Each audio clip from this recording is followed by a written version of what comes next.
Hello everybody, it's Kara from Wild Book Garden, and today I'm here with just a casual check-in about some things I'm currently reading, some things I might be picking up next. I'm going to do a quick knitting update, specifically just talking about one of the projects I'm working on, and yeah, just chatting a little bit, you know. I've been really enjoying sprinkling these kinds of more chatty and casual videos in, so hopefully you guys are enjoying them too.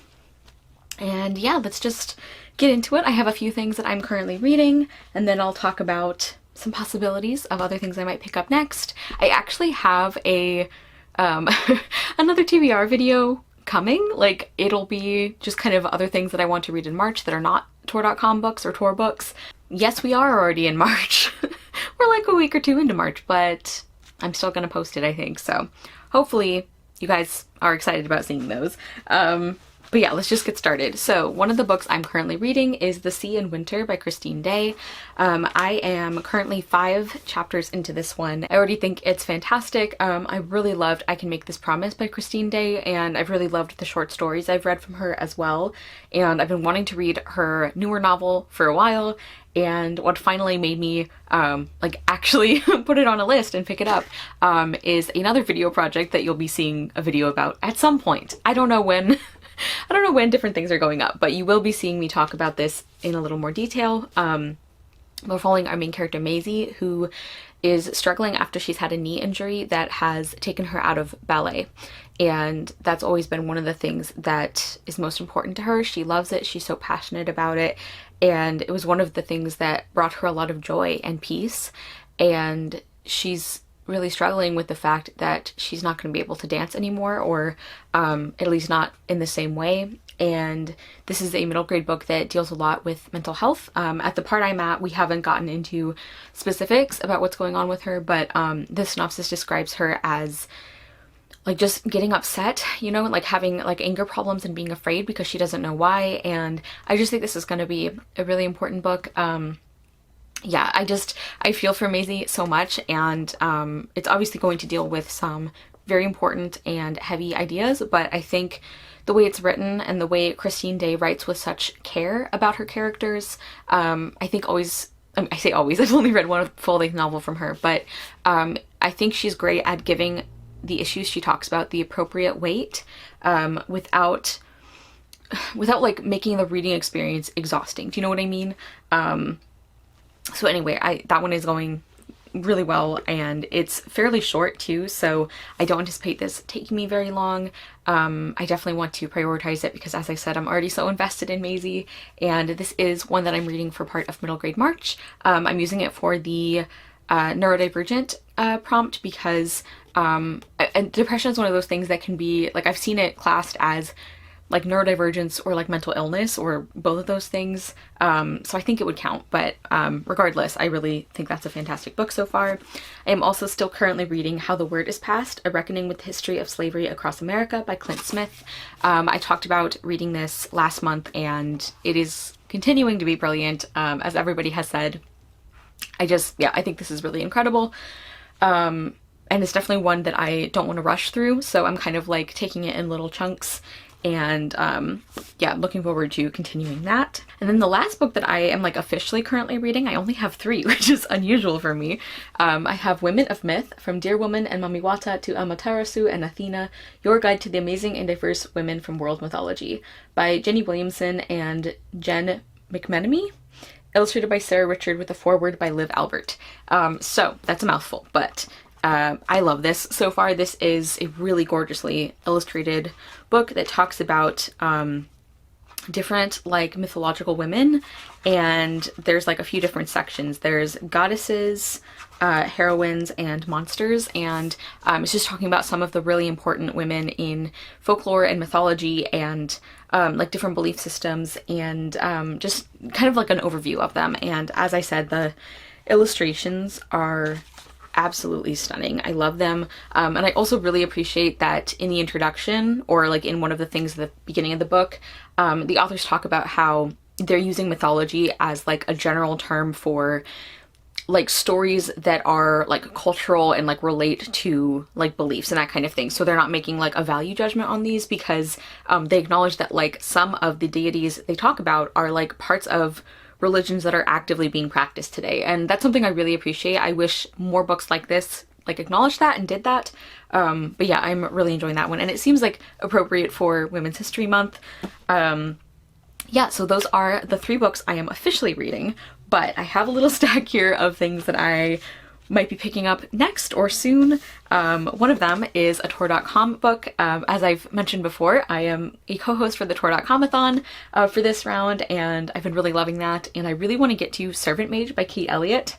You might notice this was not in my TBR video, because at that point I did not own it, but I ended up ordering this after filming that, because I've been wanting to read it for a while, and I'm like, it's a good time to pick it up. So this is a very short novella that is a fantasy, and I've heard really interesting things about it.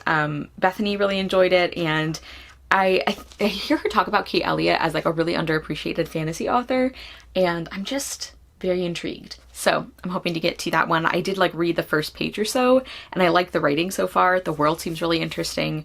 So yeah, I definitely want to, we'll for sure be getting to this during the month. And of course I'll be reading the group book too. Then I have a middle grade, or a couple of middle grades actually.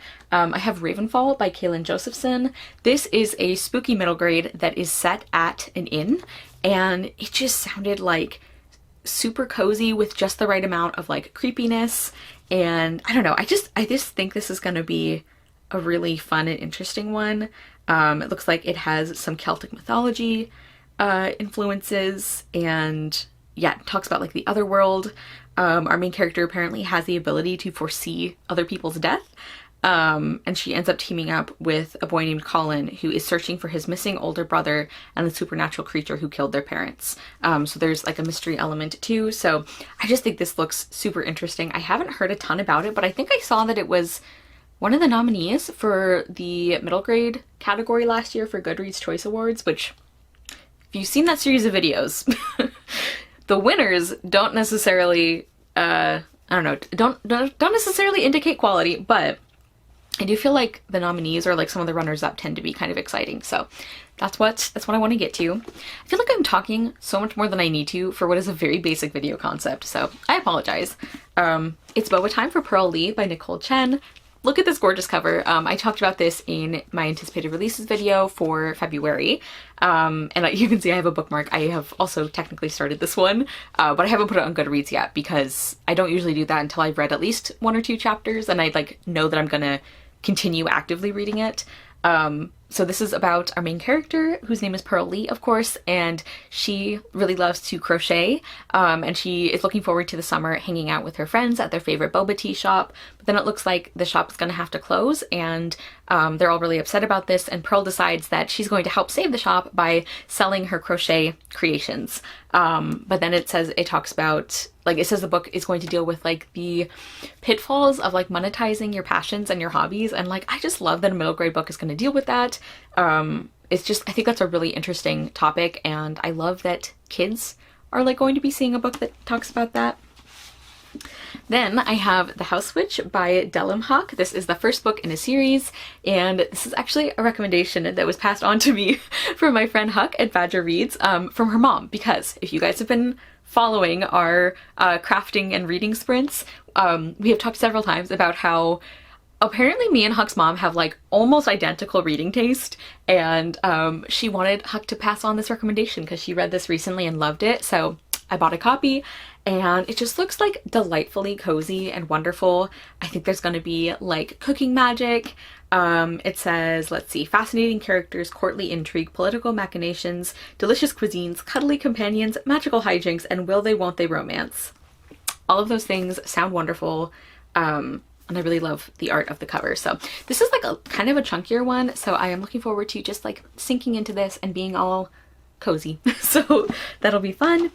And then the last book I have in my kind of imminent possibilities, I don't know, is one that I just got today. That is The Secret Garden, based on the novel by Frances Hodgson Burnett, illustrated by Adelina Lirius. And this is a present from my lovely friend Julia from Shakespeare and Such. She sent me kind of a combination, like Christmas and like late birthday present. And this is one of the things she sent me. You will be hearing about the others when I film my like kind of catch up book haul, which will be coming at some point. But I did not even know that this existed. You guys know The Secret Garden is one of my favorite novels. It was a very formative novel for me, and I've reread it like a zillion times.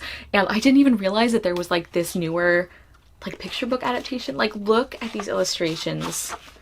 They are absolutely breathtaking.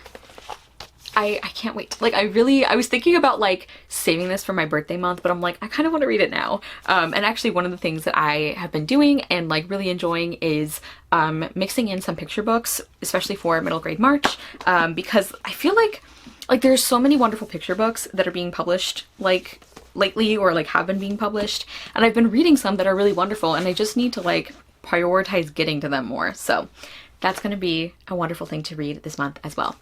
All right, so I think those are my book updates. Really quick, I want to show you guys one of the projects that I'm knitting right now. Okay, so one of the things I am working on, I have many projects going right now, but one of the ones I'm actively focusing on is another sock. This one is going to be for me. I've also been working on a few that are like gifts for people, and here is what it looks like. It's a little funny looking because I'm doing a new technique that I haven't done before, which is a peasant heel, which is basically where you skip the heel, you like knit a little bit further, and you go back and then you do the heel, and you actually have like marked where that's going to be, so it's not the same thing as an afterthought heel where you just kind of have to like I don't know, that looks stressful to do. I don't want to do that, but I've been really liking doing it this way. I've just been like enjoying exploring more ways to construct socks now that I'm getting more confident with them. I will actually link the video tutorial on a peasant heel that I've been using because I think it is like super easy to understand. Like, I had never done one before, and I found this very easy to follow. A couple people have said in the comments that like the volume is really low, which is true, but I just like turn my computer volume up louder while I'm listening to it, and it doesn't really bother me because I feel like the information is so good. So just be aware that you might need to turn the volume up if you use it, but I think it's a really fantastic tutorial. And the part I'm at right now is I have put the, I don't know what you would call these, like the body of the sock, I guess. Those stitches I've put on hold on a piece of waste yarn. So they're just like hanging out right now, and I have gone back and I am knitting the heel right now. This is such a weird thing to show you because it doesn't look like a sock at all because of like the method that I'm using. But yeah, I've been really enjoying doing that. You can see there's like a random stripe of pink here, which actually looks really pretty. I was planning to do the whole heel in that color because a peasant heel is like a nice way to do like a contrasting yarn color.